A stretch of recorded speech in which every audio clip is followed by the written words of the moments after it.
Four people are known to have been killed in taxi-related violence across Cape Town just this morning.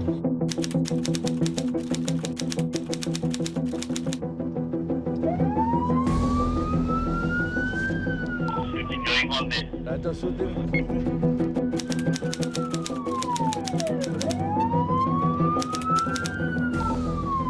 Members, you copied. We responded to Dynamontine.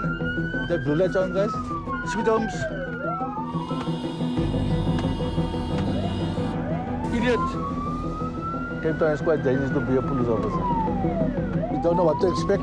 That is our work. And Samora Michelle. So that's 4 separate shooting incidents, and some of those scenes are still... On arriving at the crime scene, there's nothing that Police Commissioner Domingo can do but count the victims. 3 people, eh? 3 people shot. 3 people, yeah. One fighter. Where's the other one? In the corner, yeah. In the corner there. Oh, shit. One wounded victim on the pavement, another taken into emergency care, and one dead, shot at point-blank range. The anti-gang unit commissioner makes his provisional assessment of this new case. There's a victim laying there. Can you please stay outside, please? The shooting took place just a few minutes ago. Now the police are searching for even the smallest of clues. Yeah, securing the area. For any projectiles or round that may still lay on the scene. The shooter isn't far. He escaped on foot just after having shot at his victims. The market is around. Now we don't know. It's not known yet what is the reason why they were shot. But it's alleged that this is part of a taxi-related. A settling of scores between taxi gangs, the beginning of an escalation that will result in 23 gun murders in 2 weeks, yet another symptom of a city steeped in extreme violence. Cape Town. At almost 6 million inhabitants, it's the second largest metropolis in South Africa after Johannesburg. It is first and foremost a world-renowned tourist destination. The country's wealthiest residents all have their villas facing the ocean, but there is a side to this idyllic setting that is kept hidden from view. Slums as far as the eye can see. The townships, Hanover Park, Manenberg, Khayelitsha. Ghettos formed under apartheid, reserved for the black and mixed-race population of Cape Town. Today, they are lawless zones within the city. Here, death strikes at every corner.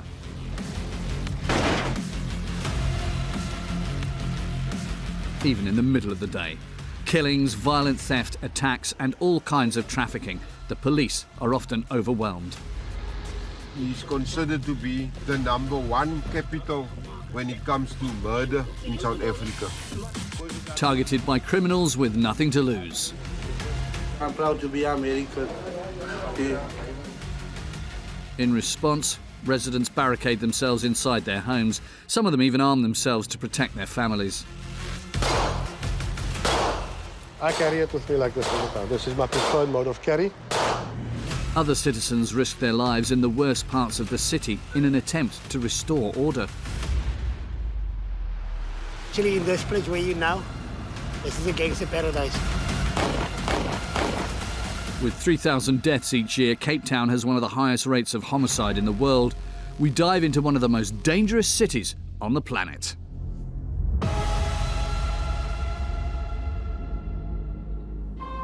For years, in the face of rampant crime, Cape Town's city centre has become a battleground. To protect themselves, inhabitants are building higher and higher walls. Barbed wire, high-voltage wires and surveillance cameras have become part of the local landscape. Let's go, we're going to go to school. Hey!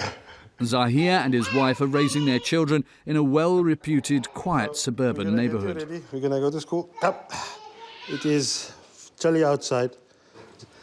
A laboratory technician, he's representative of the middle class that is forced to barricade themselves a little more each day. This is the one of the security systems in the home, but unfortunately, with the levels of crime that's happening today, we just have to get, do things like this.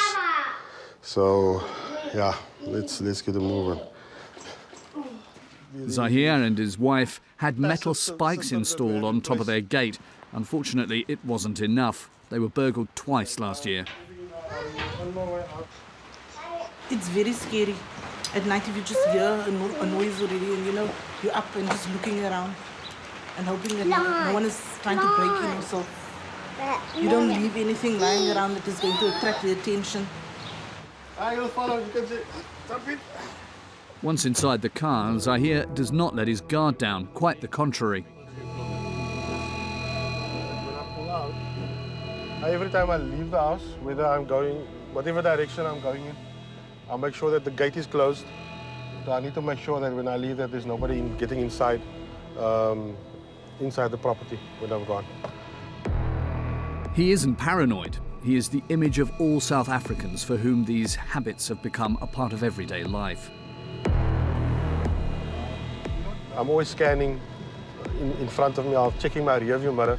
When I get to traffic stops or we're forced to stop, I try and leave a gap between myself and the front vehicle, of at least a vehicle's length, so that if something were to happen and somebody tried to hijack the car, I'd be able to maneuver out of that situation. So this is where my daughter's preschool is. His level of alert has intensified since he became a father. Say bye. Bye. I will not leave until that door is closed. To stop living in fear, Zahir has taken it to the next level. He has equipped himself with a firearm which he carries with him at all times. In South Africa, this requires a license. Each week, he gets some target practice with his friend Lance, an insurance broker who likes to dress up as a cowboy. He himself was a victim of armed car theft a few years ago. When I pulled into my driveway at home, I was confronted by 3 armed hijackers. All 3 of them were armed. They had balaclavas on, and they were ready to steal the vehicle that I had, but also wanted my home keys. I resisted, and we had a shootout. And I'm pleased to say that although I was shot twice, I survived, and I managed to incapacitate all of the carjackers. My uncle was murdered in his surgery. A year before that, my cousin got murdered as well. I don't think there's one person in this country that can say that they haven't been a victim of a crime. On a day-to-day basis, Zahir carries more than just a pistol. Which you could carry in your pocket. This is a multi-tool. I carry a defensive blade. It's a fixed blade, short, concealable. Basically what it is, it's a tourniquet. This is a cheap one. It's a band which you put pressure on to stop bleeding. To stop bleeding. I'm always armed because I do feel vulnerable and naked. I hold a black belt in 2 martial arts, but I would never ever go out without having a blade on me. It's always on me. Why not, Len? Because in this country, senseless, violent crime is so prevalent. It's people get killed here for a cell phone or for a box of cigarettes. It's incredible. Violent crime is out of control. The police cannot control it. Us as citizens have to be our first resource to protect ourselves, our family and our communities. The main danger facing Cape Town residents is robbery in their own vehicles. The infamous carjackings or armed car theft. Practically a national sport in South Africa, carjackings are on a constant rise from year to year. 18,000 thefts were recorded last year. They happen everywhere at all hours of the day.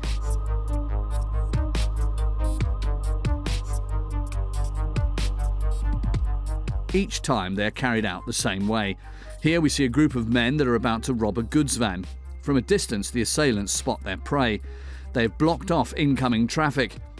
They pull out their guns. The robbery lasts only a few seconds, and in this case, resistance from those inside the vehicle is futile.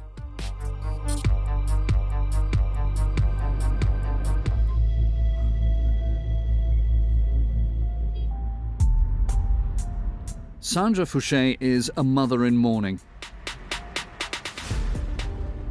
She recently lost her son in one of these carjackings. I did this one 2 weeks ago.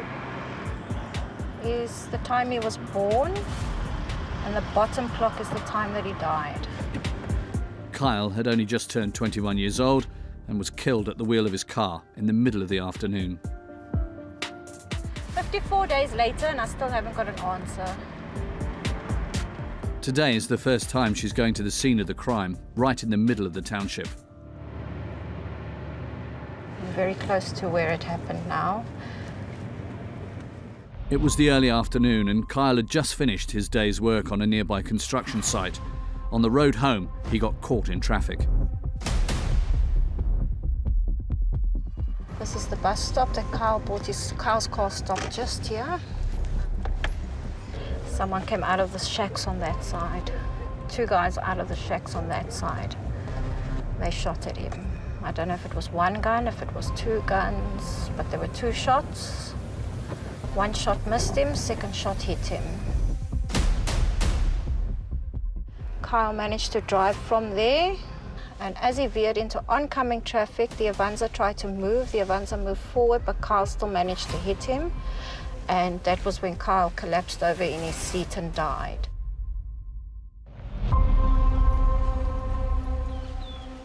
At home, Sandra has not yet touched her son's things. Her sister Sally has come to help her.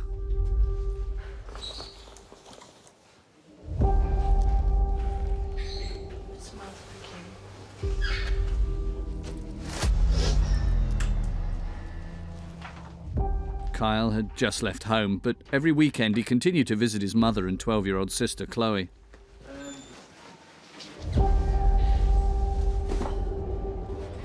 I don't know what I'm going to do with this. He was wearing this when he died. I got it back from the morgue.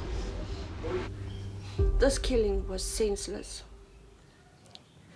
He wasn't part of gangs and he wasn't part of life like that. Why? Why him? A murder that left a family devastated by grief and with little hope of finding the killers. In the townships, investigations are rarely successful.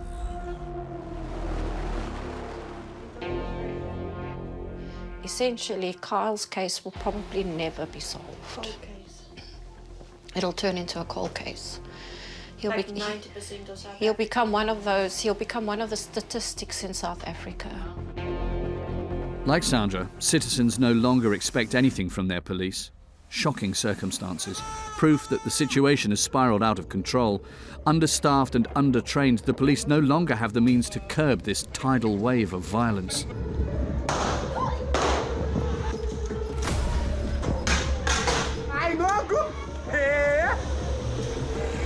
So, South Africans are faced with a dilemma: rely on themselves for their own protection or call in specialist companies.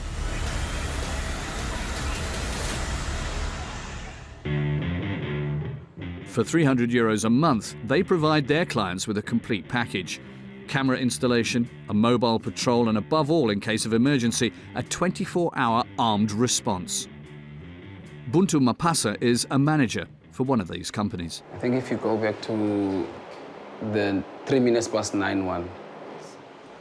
Each morning he reviews the incidents of the previous night. They pretend like they're walking, right? And then slowly looking into cars. And then if they manage to spot something on the vehicle, then they will quickly, with the elbow or with whatever object they have, that's how they operate. On this occasion, the suspect decided not to act, a fortunate outcome for the owner of the vehicle. But whatever the outcome, it is advisable to have such a device at hand. It can be a saving grace in many situations. In this video, for example, the man with the backpack is suddenly attacked by a group of young people in the middle of the street. With his hand in his pocket, he has just enough time to activate his device, which instantly alerts the guards in the vicinity. Luckily, a car was nearby and immediately went to the scene. While the victim was being held down, the Buntu employee ran to deal with the attackers. This red button has saved many lives.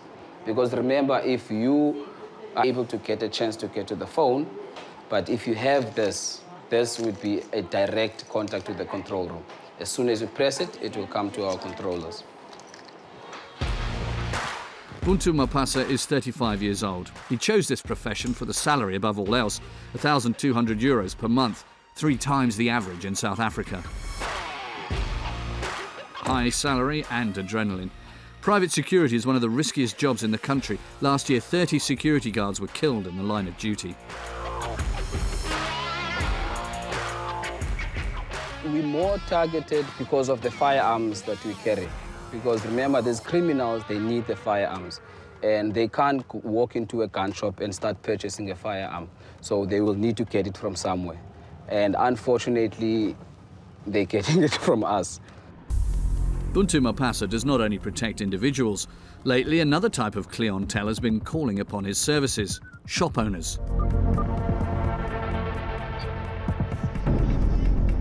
The country is experiencing an unprecedented wave of looting. 40,000 shops were robbed in a few days. Law enforcement officers were totally overwhelmed by the events. With over 300 deaths, the death toll is extremely high. Against this backdrop, the security officer is on maximum alert. Everyone is on a panic. You've got business owners that are fearing for their businesses, because anytime, at any point, a group of people might come in and start looting your shop empty. And just then, at security headquarters, an alarm is activated. Controller, come in for Alpha Mike. Buntu immediately goes to the scene. He suspects that goods are being stolen from this warehouse.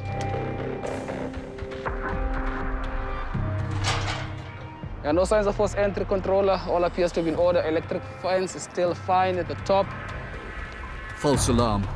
A few minutes later, his team sends him on to a new operation. Yeah, take one. Just meet me in Mula Road, bruh. There were suspects that got away. It's another carjacking. One of his customers has just been attacked while driving his car. The police are the first on the scene, and Buntu assists them looking for the suspects who fled. Sure, yeah. We'll just see if they're out or not. Okay, all right. Suspects ran into one of the canals, man. It was an armed robbery. They've got one suspect already, but the other 2, apparently, they in the canals. So we're just gonna see what's happening. Nothing below ground. Buntu conducts a search of the neighboring building.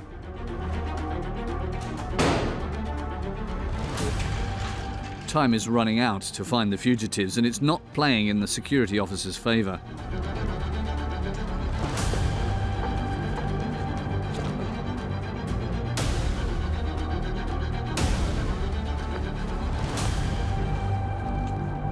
Now we checked inside church and at the back, nothing. A few hundred meters away, the police recover the murder weapon, a large caliber gun, a model particularly favored by gangsters. The gangsters are finally arrested 2 hours later. After inspection, it becomes clear that the gun belongs to the gang that has been terrorizing all of Cape Town, the most feared gang in the whole city, the Americans. They have their headquarters in a district just 15 kilometers from the city centre, Manenberg. 50,000 inhabitants and an average of 150 reported homicides per year. There are no less than 10 gangs spread across these 3 square kilometers. In this area, the Americans make the law. After months of negotiations, they accepted that we have a camera present for 48 hours. In this enclave, gang members only obey one man, their leader, Devon.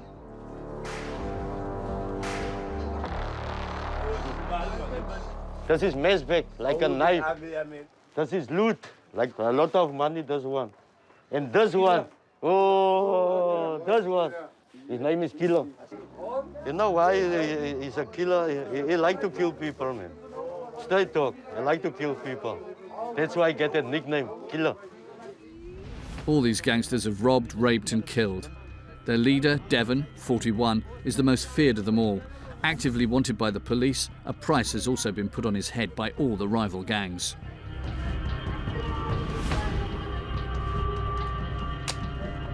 We defend ourselves. There's only one of them.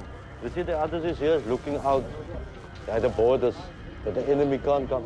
This is why as a harde plek wat is illegal. Er was 'n klomp groot laap gangster mense wat ons wat kry meer. Ons betrek maar net ons area en as jy nie wat is dit beteken. Fuck them up if you fuck with us. You see, that's why we have a garage. We also have. The Americans are dangerous and known to be uncontrollable.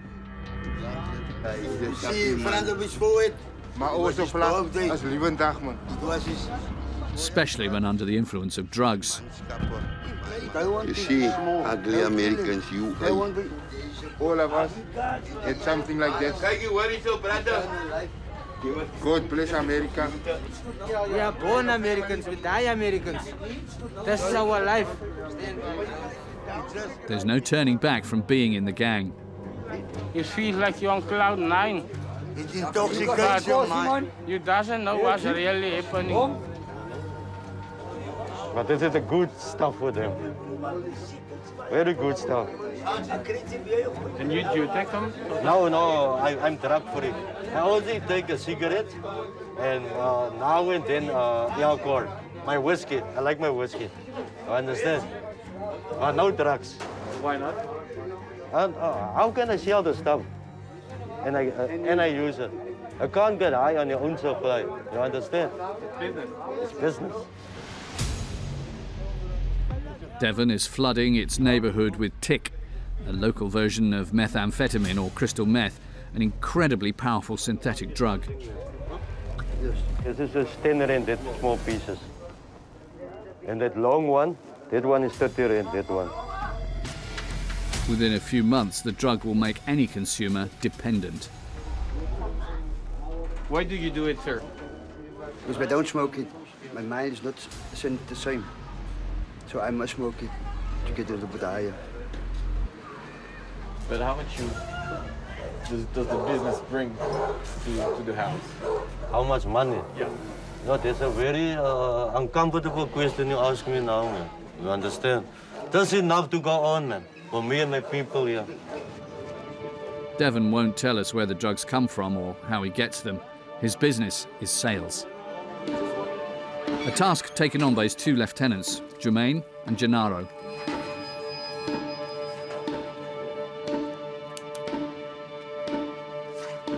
This is tick. Tick. Makes the people high. Some people use it now and they get like angry. Someone talk to you, you become aggressive. True, you see? Yeah. Later they have a gun, no? But when they talk, no?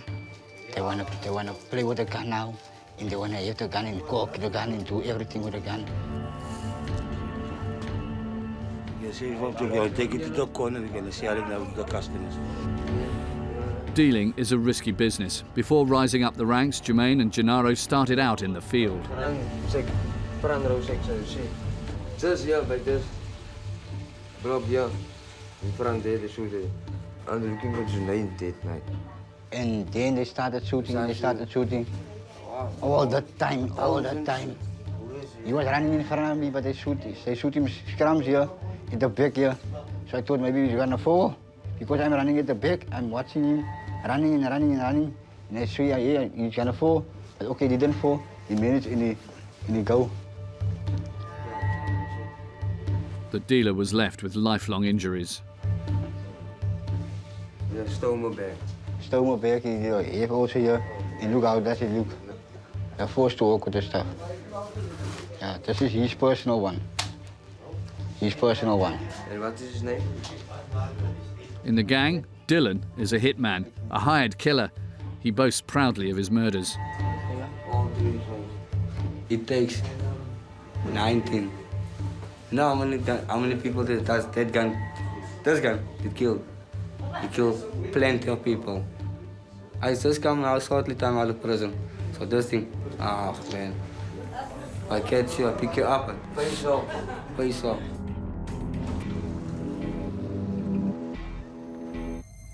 In these townships, every street, every pavement is the scene of a merciless turf war.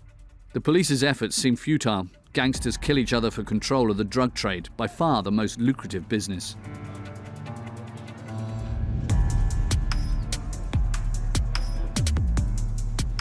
A police officer and his father, Commissioner Domingo, have been on patrol here for 22 years. Everyone becomes a suspect that stands on a corner because they're part of a gang.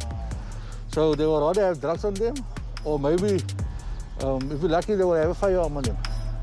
Every day, Hey! the police officers put their lives at risk. Tell them omgaan, tell them omgaan. Tell them omgaan aan toe. At the end of the alley, the police have just spotted 2 young people on the run. The first team goes after them. Are they in the car now? Sure.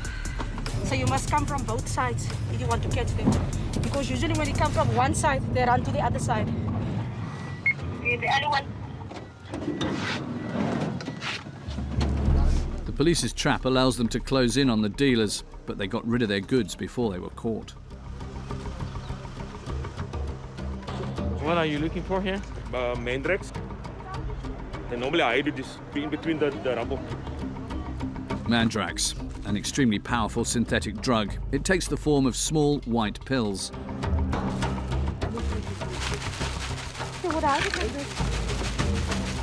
Ah, shoot on, shoot on, shoot on, shoot on.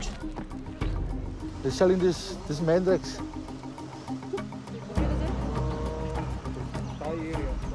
50 to 60 rand, it depends. One. They crush it and then they mix it with the dacha and they smoke it. The dealers will be taken to the central police station.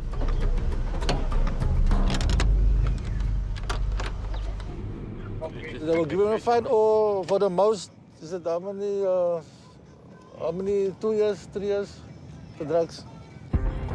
But here in Cape Town, that's not what gangsters are afraid of. Why were you selling drugs? Alles so bezig, hulle kom nou. It was another home to get money. On the contrary, doing time is considered a rite of passage.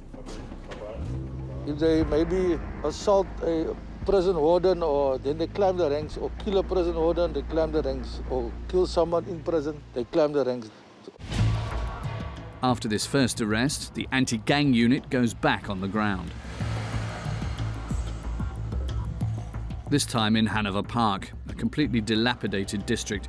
It serves as a rear base for 2 of the city's most feared gangs. This area here is the mongrels. We're going to the mongrel territory now. You see how close they are to one another. That side is the Americans, this side is the mongrels. So that people can't come over here. They walk here, then they fight. That's why they're shooting one another. Also about drug turf. Is it gonna check what's happening here with these guys? Commissioner Domingo suspects that these young people are armed. Ani happy lane hangi. Ako pa futa. Papa gang boys eh. Naps gangs. Hey, besika. Ja, tot. Hoe mooi praat met my. Was there runner? Yeah. Huh? This is what I found. This is what they found. 9 mils. But their gun is their gun.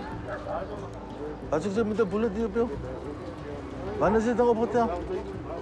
En dan zit de Mexico op jou. Look hier. Oké, we gaan nog mooi praten over die politie. Wat zeg? These young people are going to be arrested for illegal possession of ammunition. In the ghetto, the young dealers are the ones who get caught first. Now they use these youngsters to keep the stuff on them and to do the running around, and to sell the drugs for the gang leaders. So you will find them sometimes, most of the times, you will never find stuff on the person that is the leader or the drug dealer. Ain't it frustrating also to feel like arresting only the small guy? Yeah, but like if the small guy that we catch with the drugs, or they're selling the little quantity, then we can question him or get information from him to get to the big ones, the big dealers. Or the suppliers even, we can get to the suppliers also. Methods that are rarely effective in their war against traffickers. For For Devon, the American's gang leader, it's not the police who worry him, but the residents of the township.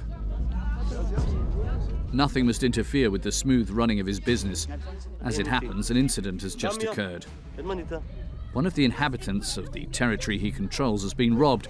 Devon gets hold of the first suspect. Bring I must push you. Bring Don't worry, I got the car. Chet, kom hier. Staan hier langs me.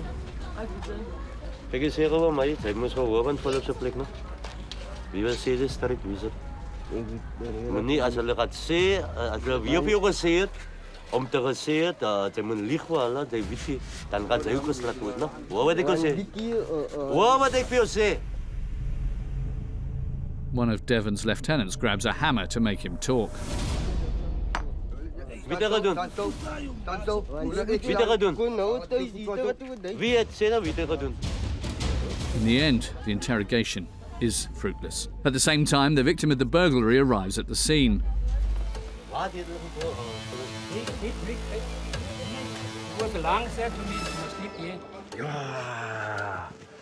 You're empty, you wait for that, young. My stove was on top here. My stainless steel kettle was standing there. They took your stove also? Yeah, they took my our... shoes, my t-shirts. They took it. Yo. See here, it's empty here. I can show you what they're gonna do. You must eat. Devon instructs his men to continue their search. The burglar is finally identified. Nou, kijk dan hier is jouw eerste voet, al die kakhangen van het. Je nummers toegemaakt. One of the friends, one of our brothers, get him on the highway. You see? So we forced him down. In our gangster constitution, he just been found guilty. Yeah, you don't get away with your stuff. It isn't the first time that the thief has been caught. Why do we do it? Hold it up. You see? Papa.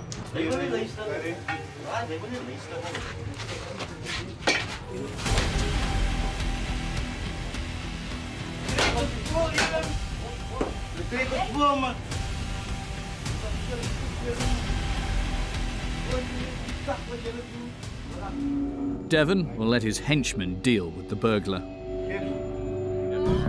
In the evening, he has his own business to attend to. Gezien, hij karren zat niet voorbij gekomen. Hij langer man, niet voorbij. Niet cafés wat achter. Wie zei? In order not to interrupt traffic, he's placed lookouts at the four corners of his neighborhood. What do you do? What's your job, sir? My job is to shoot the people who shoot us.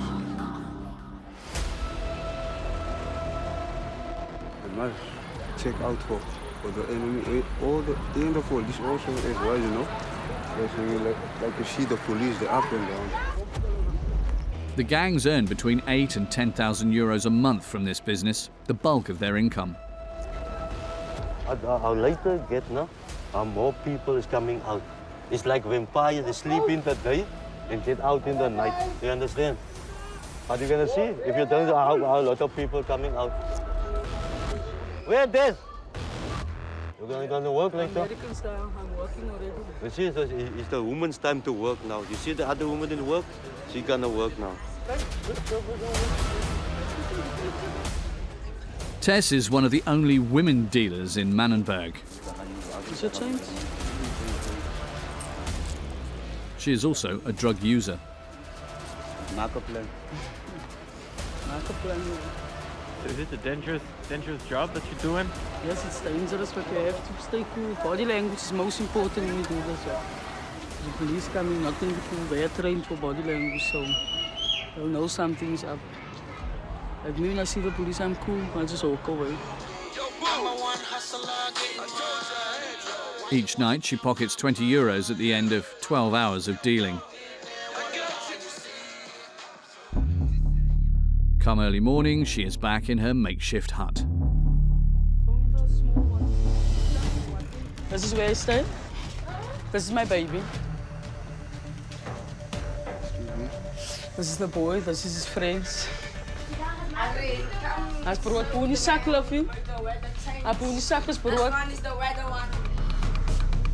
At 29 years old, she's a single mother with 4 children in her care. The father died 2 years ago. They murdered him that side. So right now, I'm selling drugs again. I know I'm killing people. By the end of the day, it's their choice. So I won't be the one killing them. They're the one who's deciding they're gonna buy. They're the ones who are deciding to use drugs. So if I'm not gonna be selling, someone else is gonna be selling. Her friend Severino has made a different choice. He makes his living from odd jobs, all legal but a lot less lucrative. I wouldn't do that though. I'm too scared to go to jail though. Because, I mean, that means that all good things come to an end. So you're gonna end up there in any case. That's how it stops. When you can get away 100 times, but the 101 time, they will catch you. So she needs to think of that. And then what's gonna happen to the kids? Jail can't keep you forever. If I have a job, a stable job, I would get paid how much? I would get paid 100, 150 rand, which would go for what? So the 300 rand, at least I can cover my debt. I can do for the kids. It's very risky. Tess has no fear of prison, nor violence. She's been behind bars 4 times. I got stabbed here, as you can see. But I'm hiding it, and yeah, here are my arms. I've been stabbed as well. I was fighting 2 girls. So the one tried to stab me. So even though I get hurt, I don't give up. You fought guys too?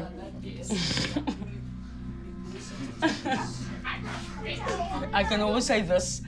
I can do anything that a man can do, except I can't fuck a woman. 3 roads over from Tess lies the territory of one of the Americans' rival gangs, the Dixie Boys. After drug trafficking, their second source of income is racketeering small businesses.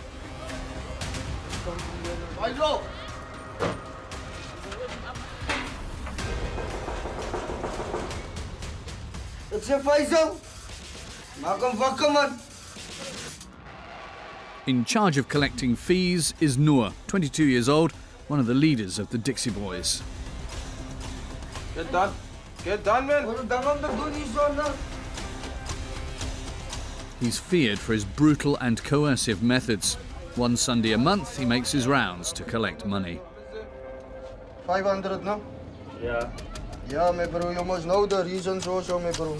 30 euros per month is the price of the so-called protection offered by the gangsters. Bro, shukran, my bro, man. No? Yeah, for the time in front. Don't be so scared, my bro, man. What? Why take so long to open, take so long and stuff, my bro, man. You buy? All the shopkeepers in the area pay up, one after the other. Main of region this thing, they protect us and our business. Yeah, because according to all the facts and the dangerous things that must happen here, you understand? Yeah. Yeah, to not let them disturb and all the money Safe. that you make, you feel safe also. Yeah. You understand, my bro? Yeah. Recently released from prison, Noor imposes his authority and his methods.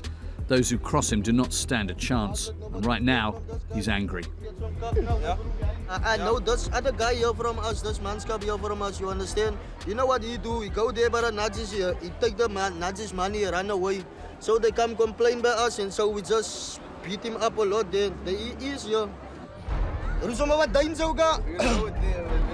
On each expedition to collect dues, Noor summons his henchmen. Like this one, this is one of the main ones, my bro.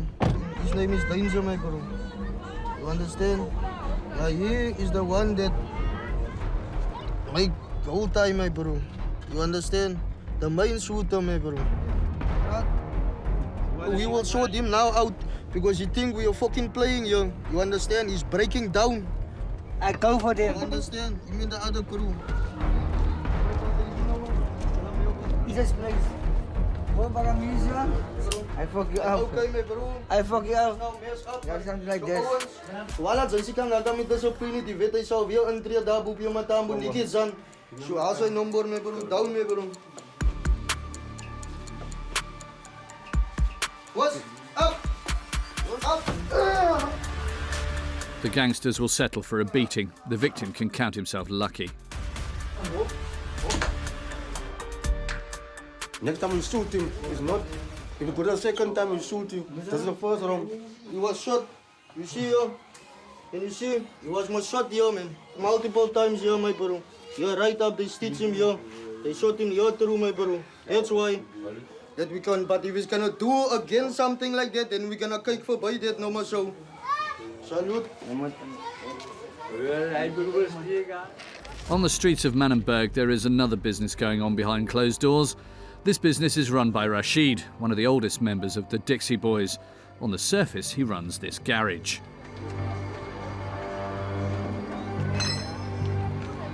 This is a good kebab, yes. But the back room is a different story. 4 prostitutes work for him. They first pay him a fixed fee for the use of the rooms.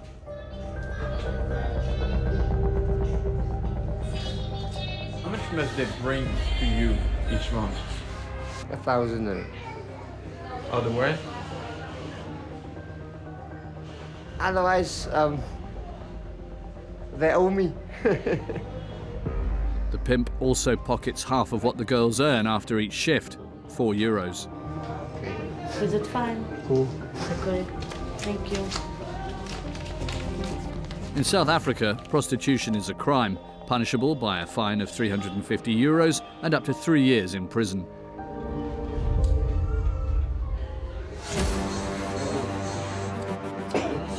The money generated by the prostitutes goes straight into the Dixie Boys' pockets. They use it to buy weapons and to expand their territory.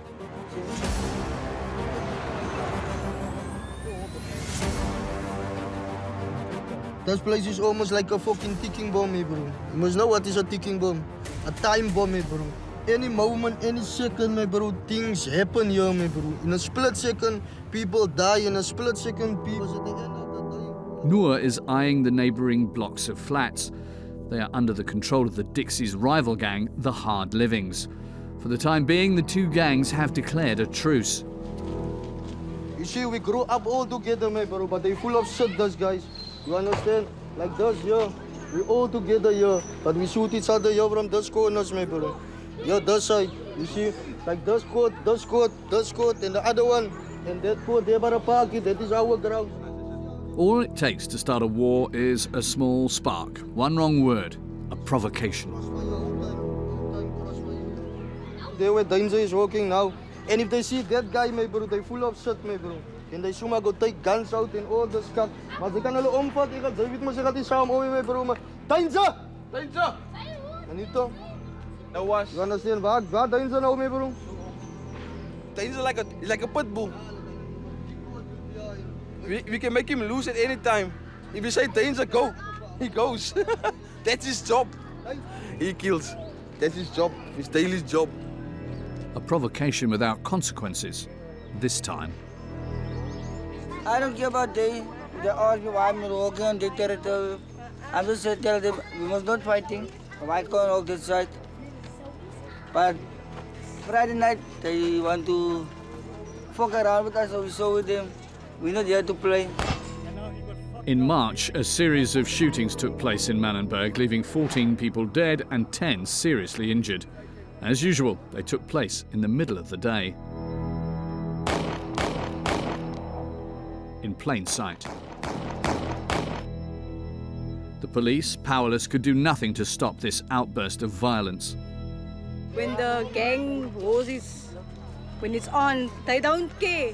They start shooting in the morning when the children go to school. And in the afternoon when children come out of school, then they shoot again. Yes. Yes, and it starts by the small ones. They start throwing stones, and afterwards the big gangs will start shooting guns.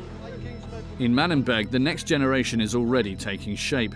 These children are between 6 and 14 years old and have formed their own gang. Not anyone can come here and talk his shit. You want to talk here and walk like you want to walk here. Because we make stand here, you see, there's the real guys. Their 15-year-old leader has already committed the irreparable, his first homicide. That's my main guy, that's one. I call him pro. He's like a professor when he's on the street. I like it when he kill the guys and throw the stuff. I like the way you do it. You don't take shots from the other guys. You kids on the block, we more advanced, my bro. You understand? But okay, it's reality what happened here, my bro, in the ghetto. Faced with increasingly young and dangerous gangs, some citizens have decided to take matters into their own hands, to do the work that, according to them, the police no longer do.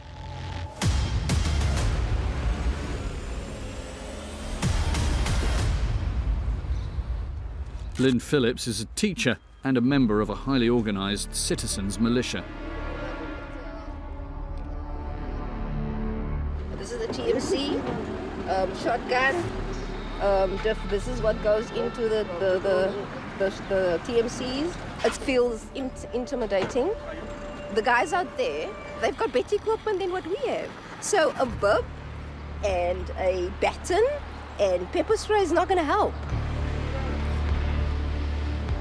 Founded 2 years ago, the militia already has 32 volunteer members. This is the plan for the day. We're going to split up in our vehicles. We're going to do our point checks. They have all received military training. The group that we have currently here, as I said, they're from all walks of life. But crime is our main thing, and that is what brings us all together. We're all just normal South African citizens. We volunteer, we don't get paid for what we do. We do for the love of the community. They have bought their equipment themselves, worth several thousand euros each, to protect themselves during their patrols, especially when night falls on the townships.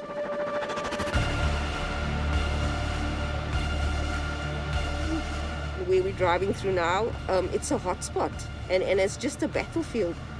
And what's sad is that it's not them that get killed, it's the innocent people, because amongst these people that lives here, right, they don't have other choice than to stay here. And they are the people that get killed. Lynn and these men are patrolling for the sake of the gang's collateral victims, the most vulnerable, including children and the elderly. Some of them have formed a neighbourhood committee. They alert the militia as soon as there's an incident.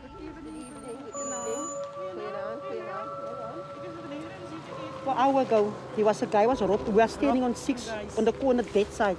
So we see here, there was a guy was standing in, then two guys ran from the pallets over, and then they robbed the guy. But we can't move so fast, so we use our message plate. We use this one, the whistle, and then we put our lights on, and then the two guys was running. These ladies, they just wear a neon bib with a whistle, and that's their protection, and they go by faith. More boots on the ground. You see, you get to know who's on the street, you get to know your territory, you know where to be extra cautious. So yeah, shot at, petrol bombed, sworn at. Yeah, so we had our good days and we had some bad days. That night, things get out of hand. While the militia is deployed elsewhere, the neighbourhood committee is attacked by a gang of young people. They throw a bottle, there's a beer bottle, they throw it at us. Told us they're going to shoot us and they're going to do that to us, and that's why she called the police. Lynn's team intercepts the young people and searches them.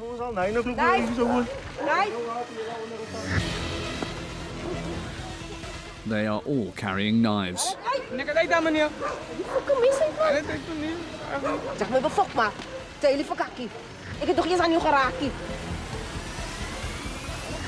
Catching them red-handed, Lynn has the power to arrest them and hand them over to the authorities.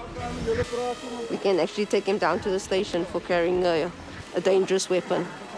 So yeah, most of the time I pray that's a gun, because it's one firearm off the street. Last year, Lynn seized more than 1,200 weapons during her patrols. There are over 50 such militias in Cape Town. They're doing a great service to the police officers who patrol the streets at night, like Inspector Wayne Williams, head of the unit, out on patrol tonight. One of the most dangerous areas in Cape Town is Khayelitsha, where 2 million people are crammed into one township, a real cutthroat area. There's been a spike in murders for the past few weeks, so for the past month. It was something like close to 30 murders. And just a few weeks ago we had, I think it was close to 17 murders on one day. At the end of the street, Inspector Williams has just spotted something suspicious. Let's go, guys, let's go. Roll out, roll out, roll out. On foot, police officers are much more vulnerable. Since he started out, Inspector Williams has lost 2 of his teammates to gangsters who shot them during a chase.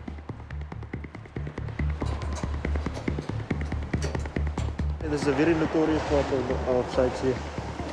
Anything happens or can happen in this area. You mean you can take a bullet anytime?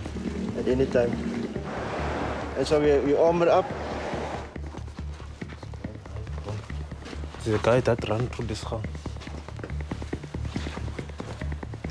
Let's go, let's withdraw. You have to be superheroes in this area. But the moment these criminals see us and they on a passage like this, they are gone within no time. In the townships, the criminals are playing on their own turf. The police withdraw. Soon, they receive a radio call.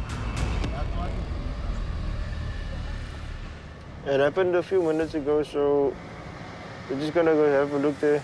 This time, the police are sent to a double murder.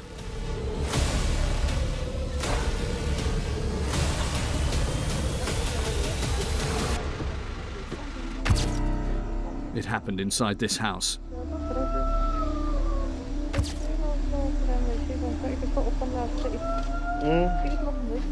Crying? Yeah, it's a family member. It's a mother. At this stage, Inspector Williams does not yet know whether it's another settling of scores between gangs. I'm sorry for your loss, my brother. Thank you, sir. I spoke to the father of the deceased as well. He's broken. He's broken. Yeah, the neighbors say they've heard gunshots, but they haven't seen anything. The inspector cannot count on any testimony to help him in his investigation. They are fearing for their lives, basically. If they say something, those guys who committed the murder, they will come back and then come for those who spoke. That's nothing new in Khayelitsha. There's people who die every day. There's no witnesses, no one's seen anything. 2 dead tonight in Khayelitsha, 9 homicides in total during the night. A sad chronicle of an ordinary night in Cape Town, one of the world's most dangerous cities.